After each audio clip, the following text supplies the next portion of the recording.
Hey, somebody needs to get the calculator. You have? Excellent. Good morning, afternoon, or evening. You are listening to The Professional Noticer. Hello, everyone. I'm Andy Andrews. Hey, thank you for making me a part of your week.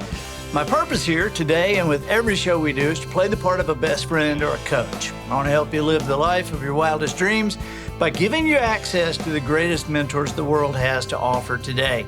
The Professional Noticer is sponsored this week by our friends at Tucker ATV. You need to visit Tucker ATV. The store is a destination.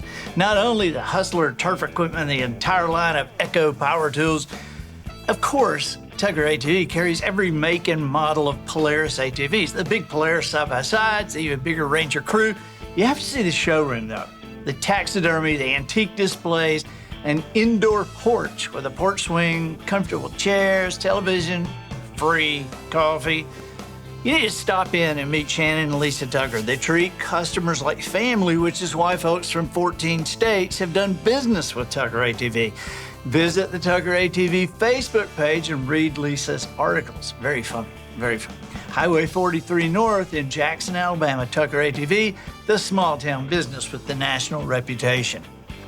Okay, observations and answers. That's what we do here on the Professional Noticer, and we love it when somebody comes to the peace table with both. And we got somebody that has observations and answers. This is his new book, and let me just read a quote from the back of the book.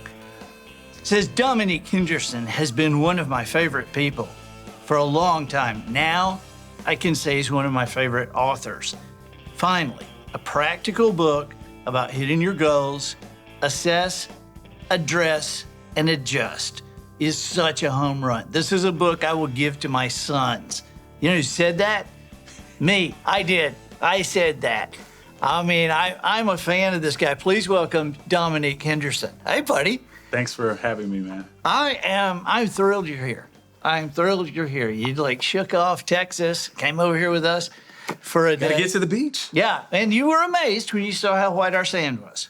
I have to admit. You've only been to these places, these kind of crappy places like Kauai and Malta and... My wife drugged me there. Yeah, okay, all right, I got you. Man, this is... We don't just have everybody back. I mean, this is your second trip to the Professional Noticer here. I didn't know I was in the Hall of Fame. You are. And, I told somebody earlier that you need to go on YouTube and look at a day in the life of a financial planner. Yeah. This is one of the best done pieces that I've seen that will really let you know not only what's going on in Dominique's life, but just kind of what he does daily. And you and I met in Oklahoma, of all places. Yeah. So, and that was years ago. And I was thinking about that story, yeah. And then we kind of reacquainted when I was on your podcast. Yep. And then I said, shoot, I got to get this guy on. So thank you for being here. Yes. And you got a new book. I have a new book. I'm trying to be like you, my friend. Well, you don't need to go that direction. I think you're fine like you are. But this is a practical guide to becoming unstuck and achieving your goals. And I think the key word here that you use over and over through the book is unstuck. Mm. So unpack unstuck for us. Yeah, this has been a labor of love, so to speak. I think whenever you write something, you've probably been going through your brain with these ideas, and you're like, which ones are going to stick? But the pandemic happened, and its effects went throughout the world. Right. And my clients and I started having conversations about how really unhappy they were, and not just unhappy. It was this sense of, I have this potential, Dominique, and I'm not living up to it. And I'm sick and tired of feeling like that. This was in the wealth management business as well as the consulting business. So I started thinking through how I felt in different times in my life. And I've shared this on your podcast, a lot of your books, like The Noticer, The Traveler's Gift, all these different things are hitting me in a time in my life where I was looking for some extra perspective. Right. And so these are just frameworks that I've been establishing and using, evolving over my 46 years on the earth. And I wanted to share them with others. So what's the difference in somebody that finds themselves stuck and stays stuck, or somebody that finds themselves stuck and gets out of it pretty quickly? What's the defining moment there? Well, as we were having lunch, and I don't think there is a moment. I think there is a. Yeah, I can't believe I asked that question. After telling you, hey, man, people ask me, what was your big break? What was your moment? And I'm like, yeah, no, there wasn't a big break. There's not a moment. And they said, what's just the moment? Dominique, tell me. It's like, yeah, you threw that back in my face. Yeah, for somebody who wants to be like me, you're like popping me pretty quick. I'm listening though. I'm listening. But no, you say something in one of your books. You say that change does not take a long time. Deciding to change can be immediate, right? So I think the defining moment, if there has to be one, between the person that is staying stuck versus the person that gets unstuck, is that they decide that this situation I'm in right now, I don't have to be in this situation. I don't have to look beyond anything but myself. I can start within. I don't have to blame anybody. I don't have to point the finger at anybody. I can start right here and see what I can do about the situation. And I think that begins the process. Yeah, that's responsibility.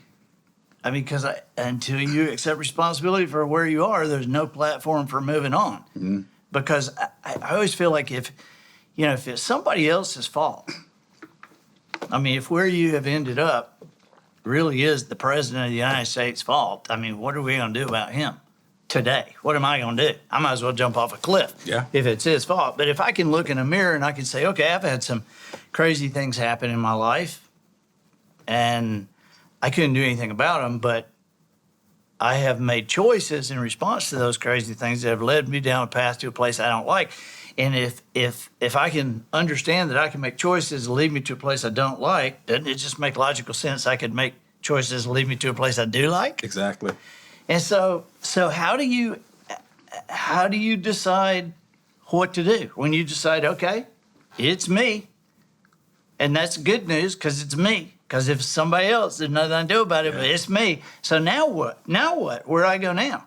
Because if it's me, my best thinking got me in this mess. Yeah. So you need to change your thinking, and sometimes that helps with what you're ingesting, right? So really practically, right? So let's just say you're trying to lose some weight. This is an example I use in the book. And this is where the assess, address, and adjust comes in. So assess, I got to step on a scale. It's a pretty objective measure of where I'm at. We wouldn't even know I was overweight unless there were scales. So let's get some outside perspective. So this can come in the form of accountability. I'm a part of a couple of masterminds where I get people that are peers of mine that they're not afraid to tell me, hey, Dom, you need to change that, or you need to change your attitude about that. So sometimes you have to change your surroundings. And then just like losing weight, you have a couple of different choices, right? You can exercise, you can, diet, you can do both. You got to address that situation and say, okay, this is what I'm gonna choose to do, right? And then you're gonna adjust your behaviors, right? If you hang out and you eat Krispy Kremes every day, maybe you need to, cut that down a little bit. So there's different things you can do, but I think it starts with. Or if you're like a football coach that I used to know where they called him Krispy Kreme. I mean, just 100,000 people chanting when he ran out of the field, Krispy Kreme, Krispy. Oh my God! He's got a reputation there. That's 100,000 people telling you need to change. Yes, yeah. But surroundings, I think, have a lot to do with it, right? Putting yourself around the group of people that you want to be like or be more like, especially if you're stuck in a rut. Right. Yeah.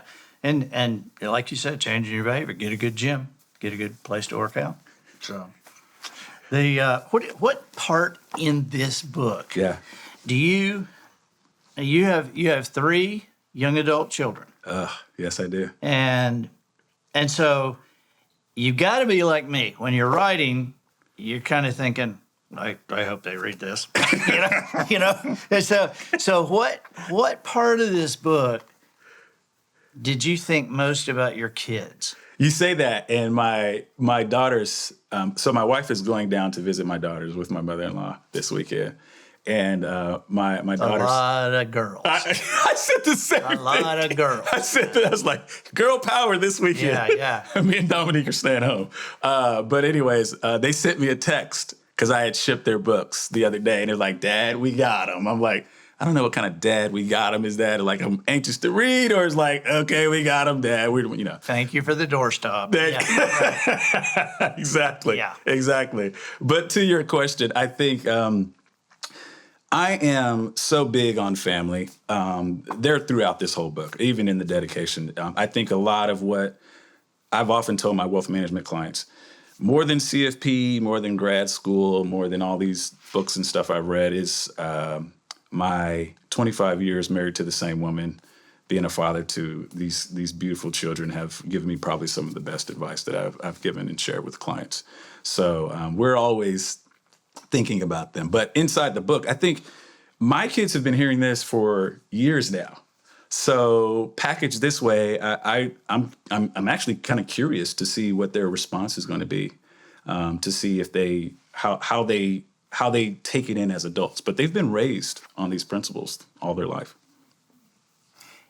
You know, I see that, because when you finally sit down to do something like assess, address, and adjust, you've thought through this so long and you've explained it so many times and from so many different angles that it has become part of you. But you also hope it becomes part of the people you love the most. Mm-hmm. And, you know, I did the bottom of the pool. I did that for my boys because I thought, you know, people are going to come up to them if I croak now. Mm-hmm. People are going to come up and say, hey, your dad really helped us with our business. And they're not really going to know how. Mm-hmm. And so I wanted to put that, just what was happening with the clients and all, yeah, and explain how we did it. Yeah. And, you know, it was the thinking part of it. And so is there a part of this book that you think, I mean, I'm always writing something and thinking, yeah, I know who's not going to like this. Mm. You know, I mean, they're going to disagree with this. It's nothing huge. Yeah. It's just it's like people say, we just want to raise great kids. Mm-hmm. We just want to raise great kids, and because I talk to people that have problems with their kids and I talk to more people that have problems with their adult children than I ever did that have problems with their little kids. Yeah. And I'll ask them, you know, what is your parenting strategy? And a lot of them say, we just want to raise great kids. We've just been about that from the beginning. Our kids are our priority. We just want to raise great kids, and we don't know why this is happening. And sometimes I'll say, well, you know, that's your problem, that you want to raise great kids, because in reality, you don't want to raise great kids. Mm. You want to raise kids who become great adults. That's two different things. Yeah. And that's two different paths. A different path that gets you both, you know, either of those. But I'm always curious how I word what is going against, you know, what's kind of known. So where are you bucking a trend? There is a chapter in there about self-sabotage, which I see a lot of, right. Specifically in this generation. I know, you know, me and my 20-year-old, the youngest girl, we have conversations about this, and hopefully she doesn't mind me sharing this, but... We won't tell her you said it. Okay, thank you. I appreciate that. So we have a conversation the other day, and she's been through a couple of jobs, and I was like, okay, so what's your plan? What's your plan for the next one? And she was like, you know, I just kind of looked at the fact that I'm the common thread with all these ones that I'm leaving. And I was like, okay, tell me more. He's like, yeah, before I keep going on to something else and thinking that that's the problem, I want to kind of look inwardly. And I was like,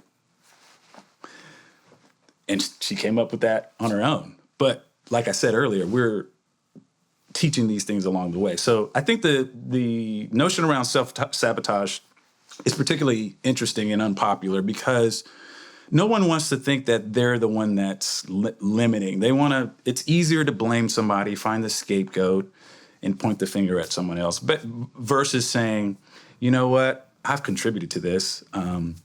The spot I'm in right now has to do with my choices and my decisions, and having that agency, right, to really own what's going on right now to make that change.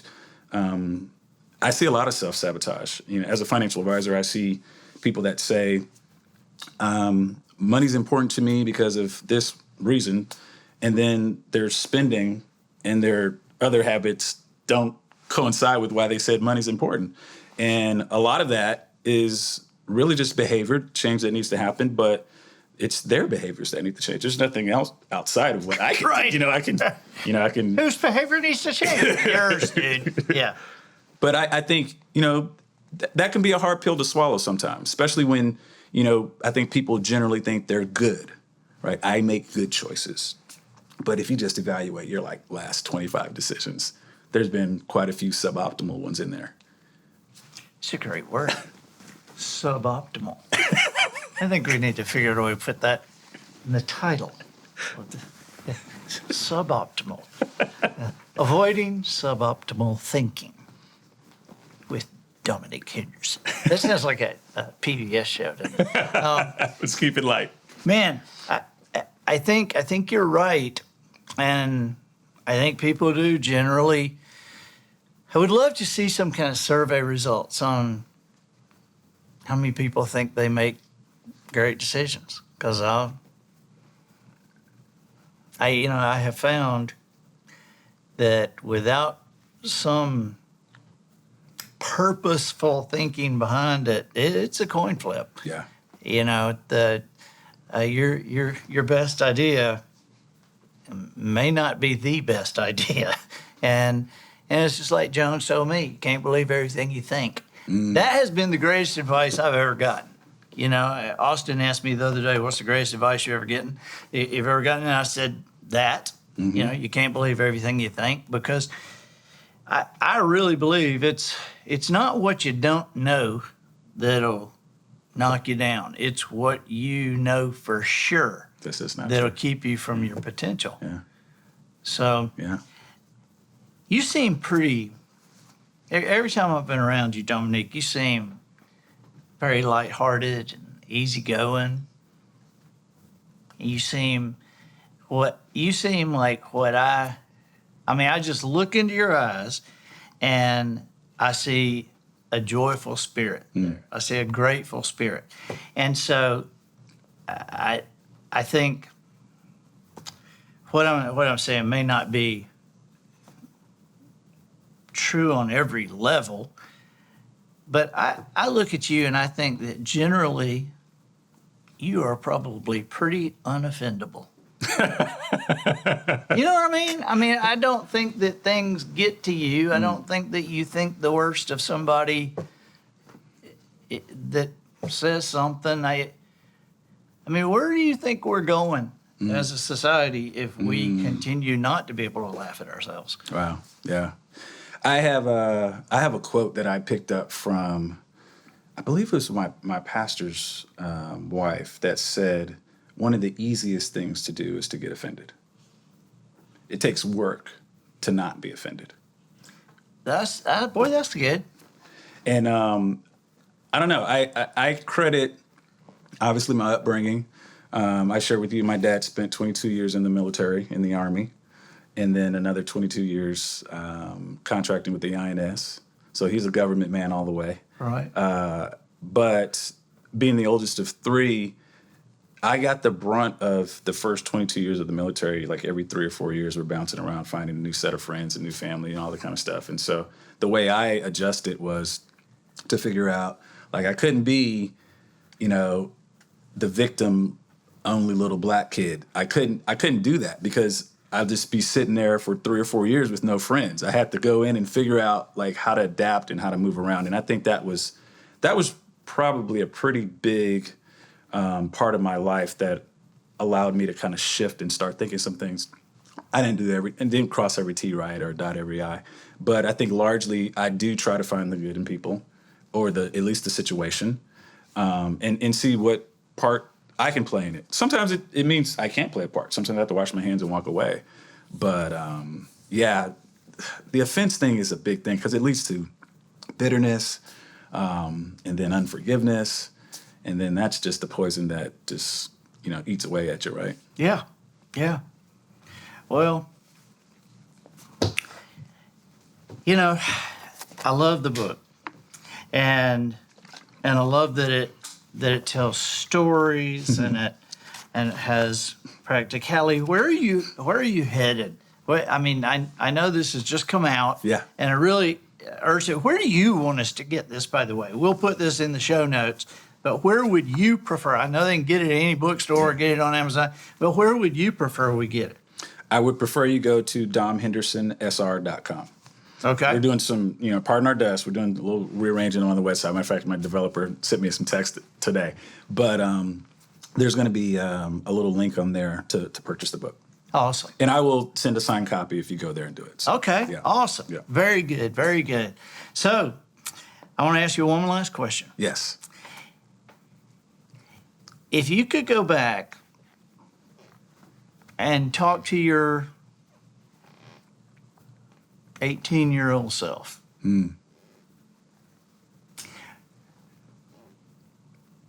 what would you encourage him to do more of, and what would you warn him about? Great question.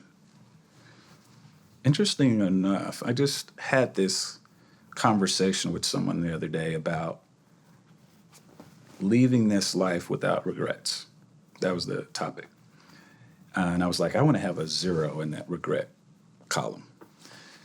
And I think I'll tell a story with my answer. Okay. So I watched a movie. It was one of those faith-based movies. I don't remember the title of it. But the plot was the dad was estranged from the daughter, and he eventually, renewed the relationship, but then he passed away. But before he did that, he recorded a lot of his own audio encouraging his daughter. And while she ran cross country, she listened to these, and that was her motivation.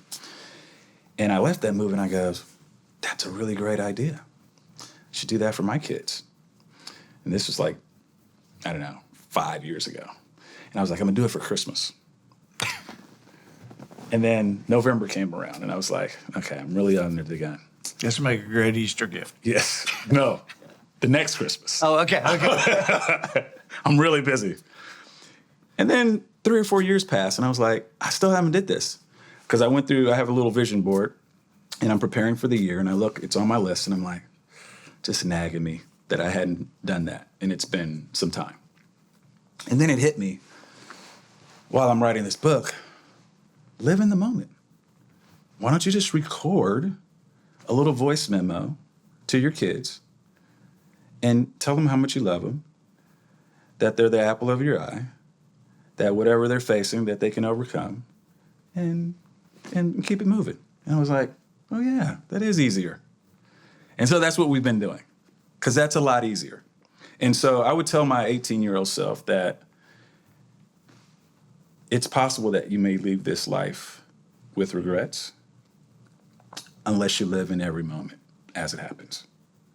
Too often, I think the old Dominique was probably just too focused on, I got to do this thing. I got to check this box off, instead of just, smelling the roses. So what's the second question? What would you do? What would you do more of? What would you warn yourself about? Warn myself about probably the same thing.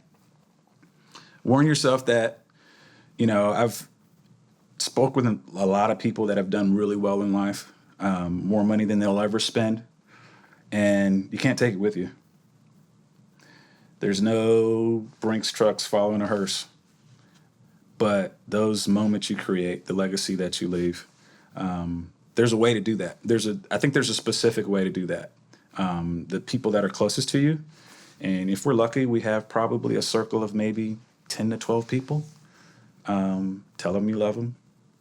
Spend time with them. When you see them calling, don't I'll do that next time, that kind of stuff. I'm guilty of that, Yeah. I got a buddy right now that, that I've met in Bible study, and he's got some health challenges. And, I sent him a little quick text with a scripture, instead of being, I'll do it later. Don't know how much time we have left here, right? So you just got to live in the moment. So that would be the warning. Thank you, buddy. Yeah. I appreciate you getting here today. I appreciate you taking your time with us. And please thank your family for us, but sharing you with us. Absolutely, man. This is like full circle for me. I tell you about the books. They're all on the shelf. At one time, we had the whole family reading The Traveler's Gift. Wow. It's like, what do you think about this part? What do you think about this part? Man, that was awesome. Thank you so much. Absolutely. Thank you for being here. You got to come back sometime. I'm Andy Andrews, the professional noticer, harnessing common sense and wisdom to plow through challenges all the way to an answer for you. And I think that'll do it for this week. Get us out of here, Matthew. So, ladies and gentlemen, and to the boys and girls who aspire to become ladies and gentlemen, we have reached the end of another episode of The Professional Noticer.